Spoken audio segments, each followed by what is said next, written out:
우리가 지심으로 아미타불 연부를 할 때에 아미타불이 곧 자신이고 자신이 곧 아미타불입니다. 마음과 부처와 중생이 차별이 없습니다. 우리가 참회법을 수행할 때에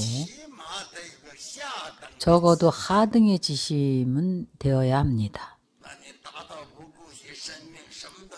뭔가 생명을 돌아보지 않는 경계에 도달하여 모든 것이 하나가 되어 오롯하게 일념이 됩니다. 그럼 전찰 윤상을 사용할 수가 있습니다. 바로 상응할 수가 있습니다.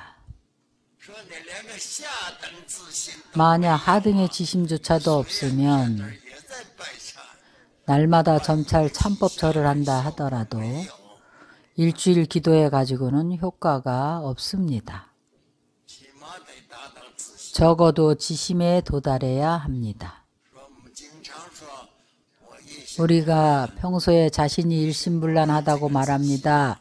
일심불란이라는 이 지심은 아직 깊은 마음, 심심에는 못 미칩니다. 배우지 않으면 알 수가 없습니다. 우리는 말합니다. 이 아미타불 연부를 할 때 심심으로 아미타불 연부를 하라고 합니다. 그러나 이 심심은 아미타불을 연부한다는 것은 자신이 바로 아미타불입니다. 아미타불이 바로 나이고 자신이 바로 아미타불입니다. 마음과 아미타불이 하나로 합해지면 이것이 비로소 지심이라고 합니다. 그것이 진정으로 아미타불을 염하는 것입니다. 그러나 하지심은 바로 일체 잡념이 다 없어진 것입니다.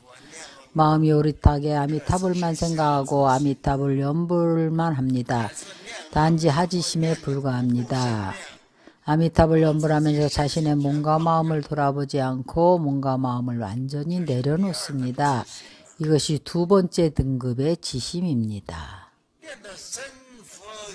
연불에서 나와 부처가 하나가 되어야 비로소 진정한 심신 깊은 마음입니다. 예를 들면 우리가 점찰 참회법을 할 때에 지장보살님께 구합니다. 지장보살님께 기도하고 구하다 보면 자신의 과거 죄업이 생각나면서 내지 일체 죄악과 억울함,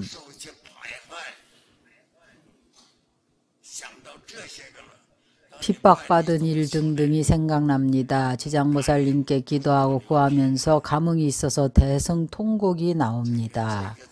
이러한 지심은 아직 부족합니다. 지장보살이 자신이 되고 자신이 지장보살이 되는 경계에 도달해야 합니다. 지는 심지입니다. 자신의 심지에 지장보살을 내포하고 있어야 합니다. 지장보살의 심지에 우리를 품고 계십니다. 이 두 심지가 합해져서 하나가 됩니다. 지는 대지이고 장은 품고 있는 것입니다. 대지가 일체 만물을 품고 있습니다. 그래서 우리 자신이 지장이고 지장보살이 바로 우리 자신입니다. 절을 하는 자신과 지장보살이 합해져서 하나가 되는 것을 심심이라고 합니다.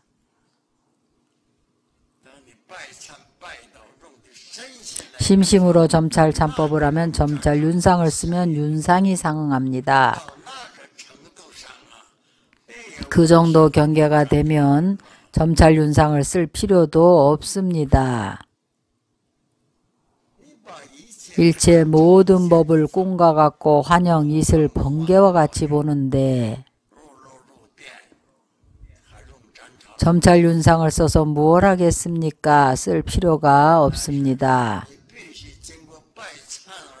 반드시 참법 기도를 통해서 그 경계에 도달했을 때에 점찰 윤상을 써서 점찰 윤상을 쓸 필요가 없을 때에 이것은 지장보살이 요구한 것입니다. 참법 기도를 해서 참회실에 들어간 사람은 마땅히 생각이 세 번째 지심의 마음을 안주해야 합니다.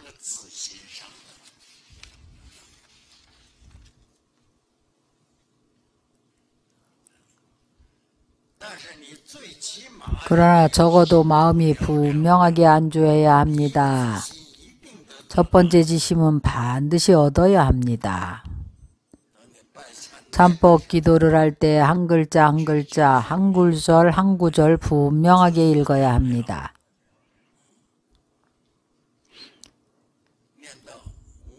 읽지 않으면서도 읽고 읽으면서도 읽음이 없이 염해야 합니다. 내가 곧 그이고 그가 곧 나인 그러한 경계에 도달해야 합니다. 이것을 비로소 진정한 지심이라고 합니다. 여러분이 생각해 보십시오. 우리가 평소에 연부를 할 때나 경전 독송을 하든지 어떠한 수행을 하든지 간에 이러한 지심에 도달합니까? 동시에 여러분이 이 점찰선악 업보경 참법을 만난 것이 아주 수승하다고 생각합니다. 이것이야말로 진짜 보배입니다. 세상에 둘도 없는 최상의 보배입니다. 여러분이 부처님을 믿고 불교 가르침을 믿는데 부처님의 가르침인데 부처님은 세상에 안 계십니다. 부처님의 가르침이 바로 경전입니다. 비록 부처님은 세상에 안 계시지만 법보가 바로 경전입니다. 여러분이 법을 만날 수 있고 특히 이 법을 만났고 바로 점찰 참법을 만났습니다. 여러분이 이 법을 최고의 보배로 여긴다면 바로 힘을 발휘하게 될 것입니다. 그 자체에 힘이 있는 경전입니다. 우리가 지금 이 법보를 만나서 이 경전을 보게 되면 이 경전이 중국에 들어와서 번역이 된 이후에 주석을 한 사람이 없었습니다. 보편적으로 널리 알린 사람이 없었습니다. 또 대장경 안에는 우리와 상응하는 법이 많이 있습니다. 여러분이 대장경을 보아야 알 수 있습니다. 설하는 사람이 없기 때문에 여러분이 만나지 못하는 것입니다. 어떤 사람들은 경전을 들고 법보를 들고서 아무렇게나 다룹니다. 별로 존중하지를 않습니다. 많은 불자들이 경전을 들고 흔들고 돌아다닙니다. 법보의 엄중함을 모릅니다. 공경하는 마음이 전혀 없습니다. 그런데 들어갈 수 있겠습니까? 하지심조차도 없습니다. 공경심도 없는데 불법에 어떻게 들어가겠습니까?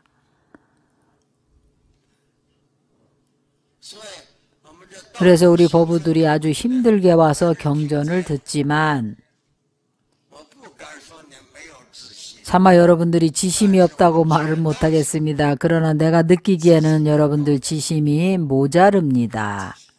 왜냐하면 법의 존귀함을 모르기 때문입니다. 생각해 보았습니까? 현재 인쇄술이 발달해서 경전 한 권만 있으면 언제든지 많이 인쇄할 수가 있습니다. 여러분이 경전의 어려움을 알겠습니까? 이 문제를 여러분에게 이야기해 보는 것입니다. 과거의 당나라 시대에는 우리나라에 경전이 별로 없었습니다. 인도에서 스님들이 가져온 것입니다. 그 당시 많은 고승들이 법을 구하러 인도에 갔습니다.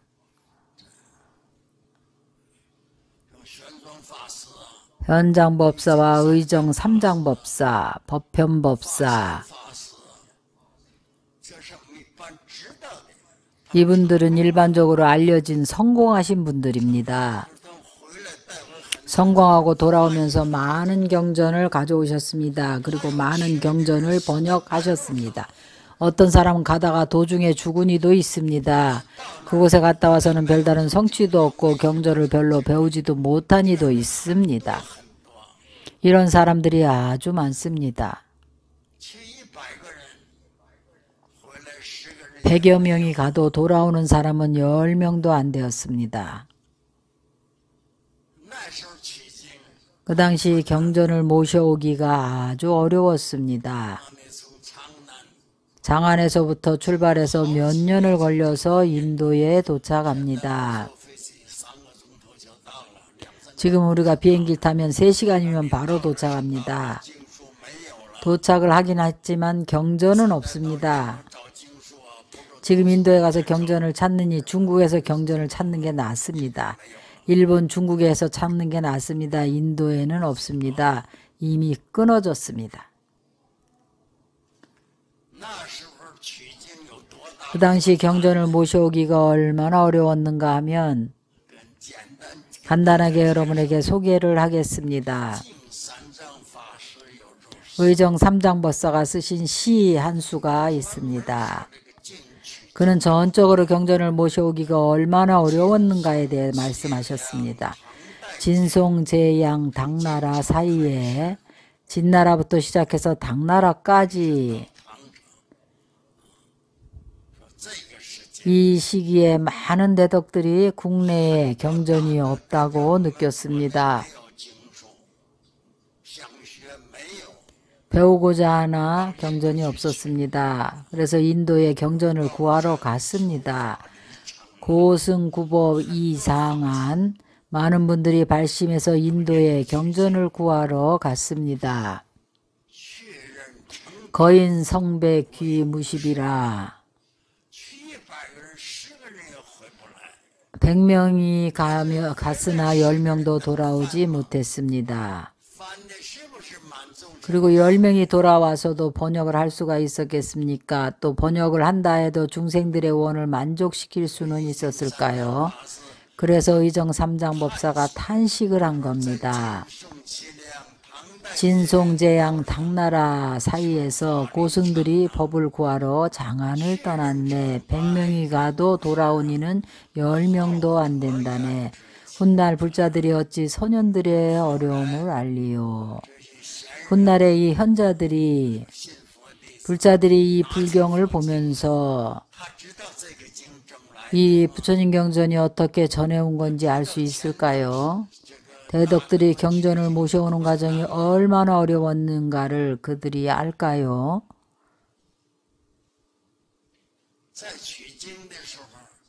경전을 모셔올 때에 노원, 벽천, 유냉결 어떤 때는 사막 일대를 지나가야 하는데 정오에 우리나라 한여름 같습니다.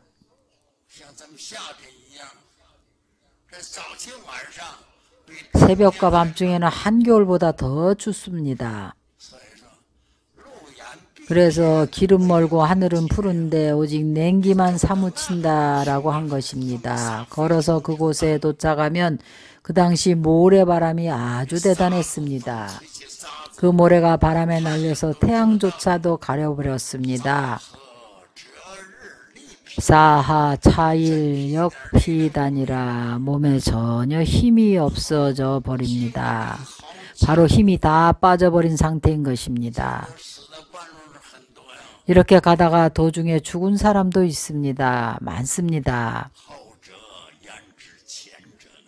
후자 언지 전자난 훗날의 불자들이 선현들이 경전 구해온 과정이 얼마나 어려웠는지를 모릅니다. 얼마나 많은 어려운 과정을 거쳤는지를 모릅니다. 우리는 대장경을 너무 가벼이 여깁니다. 경전을 아무렇게나 취급하고 중요시하지 않습니다. 이 경전이 어떻게 전해왔는지를 모릅니다.